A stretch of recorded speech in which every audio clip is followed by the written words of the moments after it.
Welcome back to my channel spoken English with mom.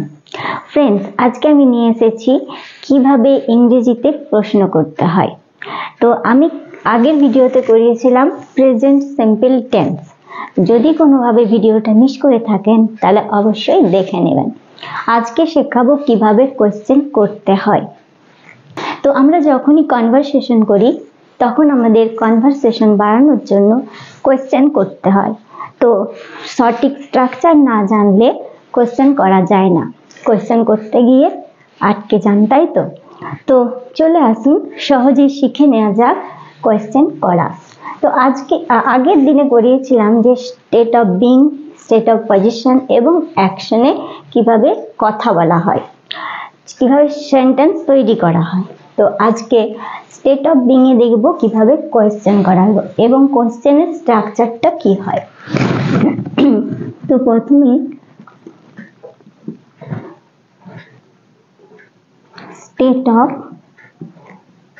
State of being এর আমরা স্ট্রাকচারটা দেখবো কোয়েশ্চেন করতে গেলে। তো স্ট্রাকচারটা হলো, যখন আমরা কোয়েশ্চেন করব তখন আগে আমাদের বসাতে হবে যে হেল্পিং ভার্ব। তো আমাদের স্টেট অফ বিং এর হেল্পিং ভার্বগুলো কি ছিল? বেস ফর্ম ছিল বি, বি এর ফার্স্ট ফর্ম হলো এম, ইজ, আর। তো আমরা যখন কোয়েশ্চেন করব তখন আমাদেরকে আগে বসাতে হবে এম, ইজ, আর, তারপর হবে সাবজেক্ট, তারপর হবে অবজেক্ট বা others word. State of being মানে কোনো অ্যাকশন হবে না, কোনো কাজ করা বোঝাবে না। তো এম, ইজ, আর দিয়ে কিভাবে কোয়েশ্চেন করব? তো যদি বলা হয় ও কি একজন স্টুডেন্ট, তুমি কি একজন স্টুডেন্ট, তিনি কি শিক্ষক বা তিনি কি শিক্ষিকা, যখন এইরকম ভাবে বলবো তখন আমাদের হচ্ছে হবে state of being a question. তো প্রথমে যদি বলা হয়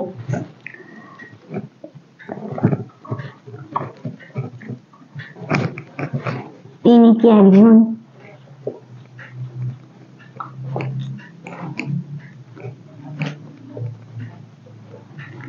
কি একজন শিক্ষক, কোয়েশ্চেন। তো ইজ, প্রথমে আমাদের লাগলো is, helping verb is. Is he a teacher?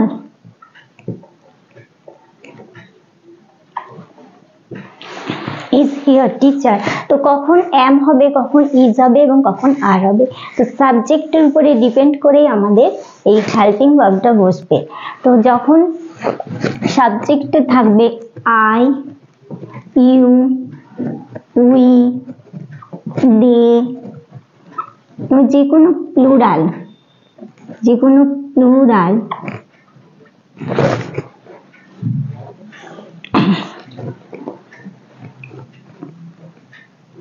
তো সেটা সবসময় হয় আমাদের যখন ডু ডাজ দিয়ে কোয়েশ্চেন হয় তখন সেখানে হয় ডু, এবং যখন হয় হি, সি,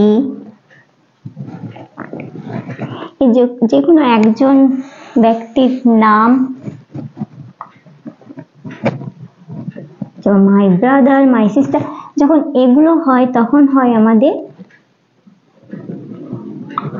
ডাজ।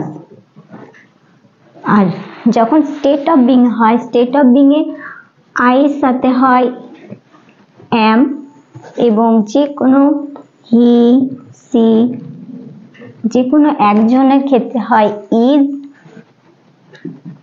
এবং যে কোনো প্লুরালের সাথে হয় আমাদের আর। এখানে ইউ তুমি বা তোমরা, তুমি একজন হয়, একজনের ক্ষেত্রেও কিন্তু আর হয়। তো এইভাবে আমাদের স্ট্রাকচার সাজাতে হয়। তো ডু ডাজ হয় যখন কোনো অ্যাকশন বোঝায়। তো যাই হোক, এখন মুছে দিলাম। তো আমাদের সাবজেক্টের উপরে ডিপেন্ড করেই কিন্তু আমাদের এই হেল্পিং ভার্বটা বসে। আমি এখন স্টেট অফ বিং এ করাচ্ছি, অর্থাৎ am is verb দিয়ে করাবো। তারপর আছে যদি বলা হয় তুমি কি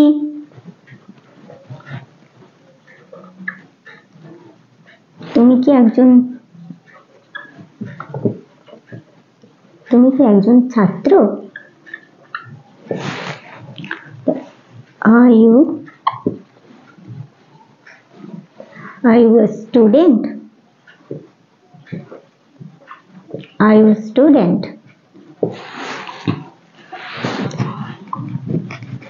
যদি বলা হয় আমি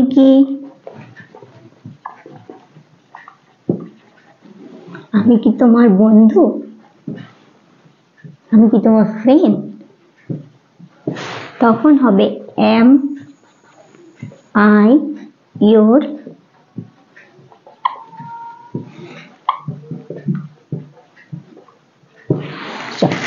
এখানেও I আছে সাবজেক্ট আই, তাই এখানে am হয়েছে, এখানে ইউ আছে, তো ইউ আছে দ্যাট, হি সাথে ইজ। এবার আমরা যদি এগুলো দেখি পজিটিভ আনসার কি হয় এবং নেগেটিভ আনসার কি হয়। তিনি কি একজন শিক্ষক, ইজ হি আ টিচার? যদি বলা হয় হ্যাঁ তিনি একজন টিচার, তো বলা হবে yes he is a teacher. কিন্তু যদি বলা হয় না তিনি একজন শিক্ষক নন, তখন বলা হবে he is not a teacher. তখন হবে ফার্স্ট হবে সাবজেক্ট এবং ইজ এর সাথে শুধু নটটা অ্যাড হয়ে যাবে। তো আমাদের স্ট্রাকচার হবে সাবজেক্ট প্লাস এম ইজ আর, তার সাথে হবে একটা নট, তার সাথে হয়ে যাবে অবজেক্ট। যখন আমরা নেগেটিভে আনসার দেবো, এটা হলো স্টেট অফ বিং। এরপর যদি যা স্টেট অফ পজিশন, তো এটা একটু মুছে দিই।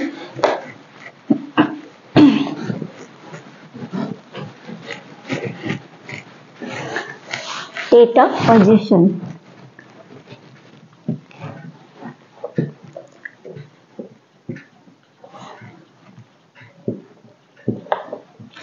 এখানে স্ট্রাকচার হবে, আগে বললাম যে কোথায় ডু হয় কোথায় ডাজ হয়, তো ওই ডু আর ডাজটাই আমাদের আগে বসাতে হবে হেল্পিং ভার্ব হিসেবে, ডু ডাজ, তারপর হবে সাবজেক্ট, তারপর হবে যখনই ডাজ বসে যাবে ডু বসে যাবে তখন কিন্তু আমাদের মেন ভার্বটা বসবে, অর্থাৎ হ্যাভটা বসবে, তার সাথে হবে অবজেক্ট বা আদার্স ওয়ার্ড। ডু ডাজ, তারপর সাবজেক্ট, তারপরে হ্যাভ, তারপরে অবজেক্ট। তো যেটা আমাদের বেস ফর্ম সেটা এখানে বসবে। এখানে কিন্তু যদি থার্ড পারসন সিঙ্গুলার থাকে তার সাথে কিন্তু হ্যাভ হবে না। তো স্টেট অফ পজিশনে কিভাবে কোয়েশ্চেন করা হবে, যদি তোমার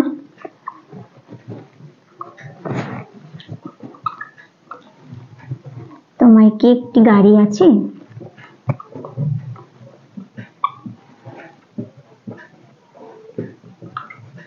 তোমার কি একটি গাড়ি আছে,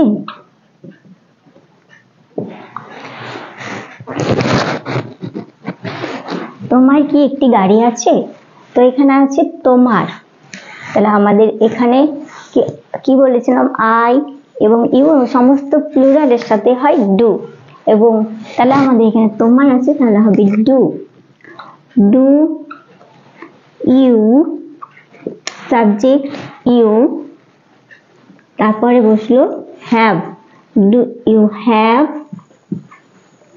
আ কার। এবার যখন ইউ আনসার দিবে তখন ইউ তো আনসার দিবে আই বলে, তাই না? তো তখন যদি হ্যাঁ থাকে তখন হবে yes I have a car, yes I have a car. এটা হলো পজিটিভ। যদি নেগেটিভে বলে তখন কিন্তু আমাদের আবার এই দুটা বসবে। তো আই ডোন্ট, ডু নট এর শর্ট ফর্ম হয় ডোন্ট, তো আই ডোন্ট হ্যাভ আ কার। ওকে, যখন কোয়েশ্চেন করা হবে তখন আমাদের এখানে হেল্পিং ভার্বটার ইউজ করতে হবে ডু বা ডাজ, তার সাথে সাবজেক্ট এবং সাবজেক্টের পরে বসবে হ্যাভ এবং অবজেক্ট। তারপর যদি বলা হয় কোনো থার্ড পারসনের সম্পর্কে, যদি বলা হয় কোনো সিঙ্গুলার সম্পর্কে বলা হয় যে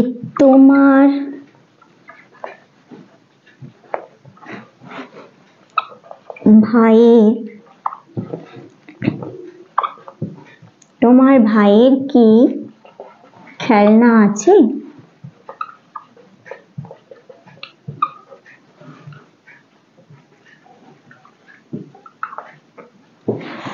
তোমার ভাইয়ের কি খেলনা আছে? তো এখানে তোমার ভাই মানে একজনকে বলা হচ্ছে, তো একজন যখনই হয়ে যাবে তখন আমাদের কিন্তু ডাজ হবে, তখন আর ডু হবে না। যে কোনো সিঙ্গুলার আই আর ইউ ছাড়া যে কোনো সিঙ্গুলারের ক্ষেত্রে আমাদের সবসময় ডাজ ইউজ হয়। তো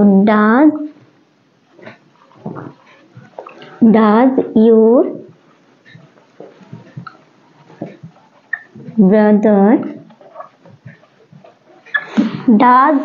ব্রাদার হ্যাভ, এখানে ইউর ব্রাদার একজন হওয়া সত্ত্বেও কিন্তু এখানে হ্যাজ হচ্ছে না, এখানে হ্যাভ হচ্ছে, কারণ এখানে ডাজ হয়েছে বলে। যখনই ডাজ হয়ে যাবে তখন কিন্তু আমাদের যে এই ভার্বটা রয়েছে, এই ভার্বটা আমাদের কিন্তু বেস ফর্মে হবে, কোনো হ্যাজ বসবে না। তো does your brother have a toy, যদি ইয়েস হয় তখন বলা হবে ইয়েস, বললে বলা হবে ইয়েস মাই ব্রাদার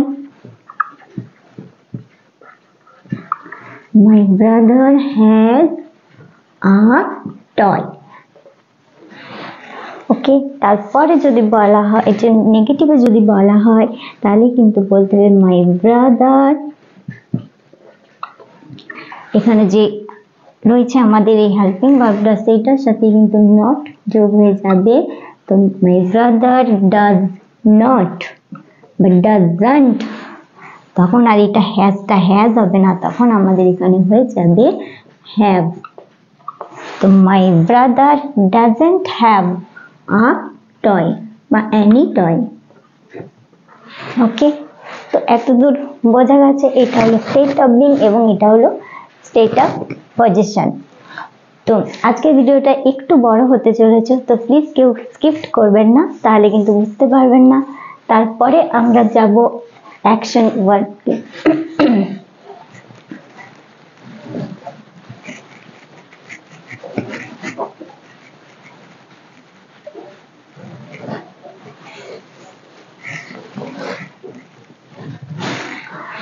এবার অ্যাকশনে, যখন অ্যাকশন কোনো কাজ হবে তখন আমাদের স্ট্রাকচার হবে do does plus subject plus V1 plus object. Okay, তো একই ডু আর ডাজ দেখিয়েছিলাম, তো যে কোনো একজনের ক্ষেত্রে এটা আমাদের ডাজ ইউজ হয় এবং আই ইউ এবং সমস্ত প্লুরালের সাথে ডু হয়। তাই যদি এখানে কোয়েশ্চেন করা হয়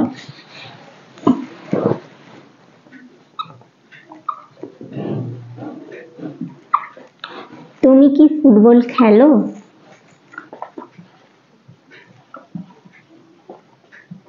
তুমি কি ফুটবল খেলো,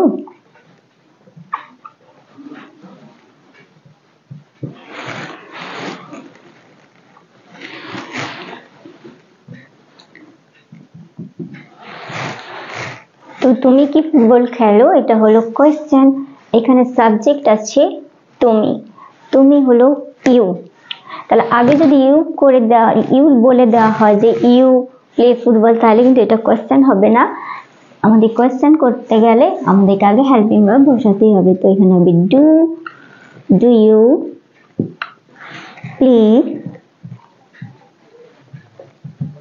প্লে ফুটবল, তুমি কি ফুটবল খেলো, ডু ইউ প্লে ফুটবল। তোমার ভাই কি ফুটবল খেলে, does your brother play football. এখানে ডাজ হচ্ছে, তাই জন্য আর প্লেটা প্লেজ হচ্ছে না। যদি এটা নেগেটিভে বলা হয় তাহলে বলা হবে no my do you play football, তো no I don't play football. যদি বলা হয় আমার ভাই ফুটবল খেলে না তাহলে my brother doesn't play football.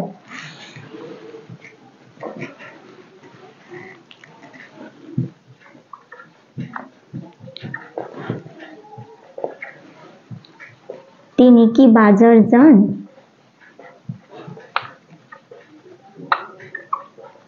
তিনি কি বাজার যান? তো কোশ্চেন হবে তিনি, হি বা সে। Does he go to market? Does he go to market? তিনি কি বাজার যান? হ্যাঁ তিনি বাজার যান, তাহলে হবে হি গোজ টু মার্কেট। তখন হি এর সাথে গোটা গোজ হয়ে যাবে, কিন্তু এখানে কোয়েশ্চেনে ডাজ আছে বলে এটা গোজ নয়, এটা গো হয়েছে। আর যদি বলা হয় না তিনি বাজার যান না তাহলে হবে he doesn't go to market.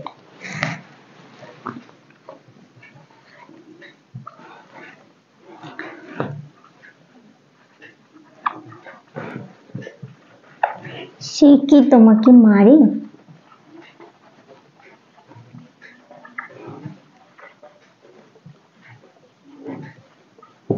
সে কি তোমাকে মারে?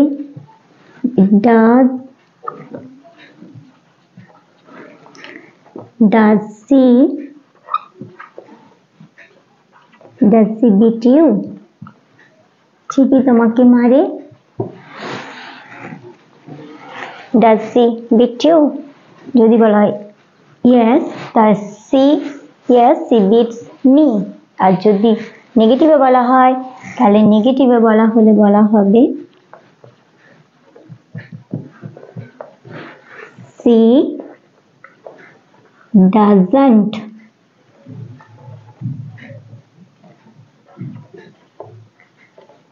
beat me। ওকে, তো স্টেট অফ বিং এর স্ট্রাকচার হলো এটা। স্টেট অফ পজিশন এর স্ট্রাকচার ডু ডাজ সাবজেক্ট এবং তার সাথে হ্যাভ এবং অবজেক্ট। অ্যাকশনে ডু ডাজ তারপর সাবজেক্ট এবং ভার্বের ফার্স্ট ফর্ম হবে তারপর হবে অবজেক্ট। যে কোনো থার্ড পারসন সিঙ্গুলার এবং একজনকে বোঝাতে আমি তুমি ছাড়া যে কোনো একজনকে বোঝাতে হয় ডাজ, এবং আই ইউ উই দে সমস্ত প্লুরালের ক্ষেত্রেই হয় ডু। তো আশা করি আপনারা এটা বুঝতে পেরেছেন, এই কনসেপ্টটা ক্লিয়ার হয়েছে। তো যদি আমার ভিডিওটা ভালো লেগে থাকে তাহলে অবশ্যই একটা লাইক করবেন, শেয়ার করবেন বন্ধুদের সাথে এবং সাবস্ক্রাইব করে আমার পাশে থাকবেন। Thanks for watching.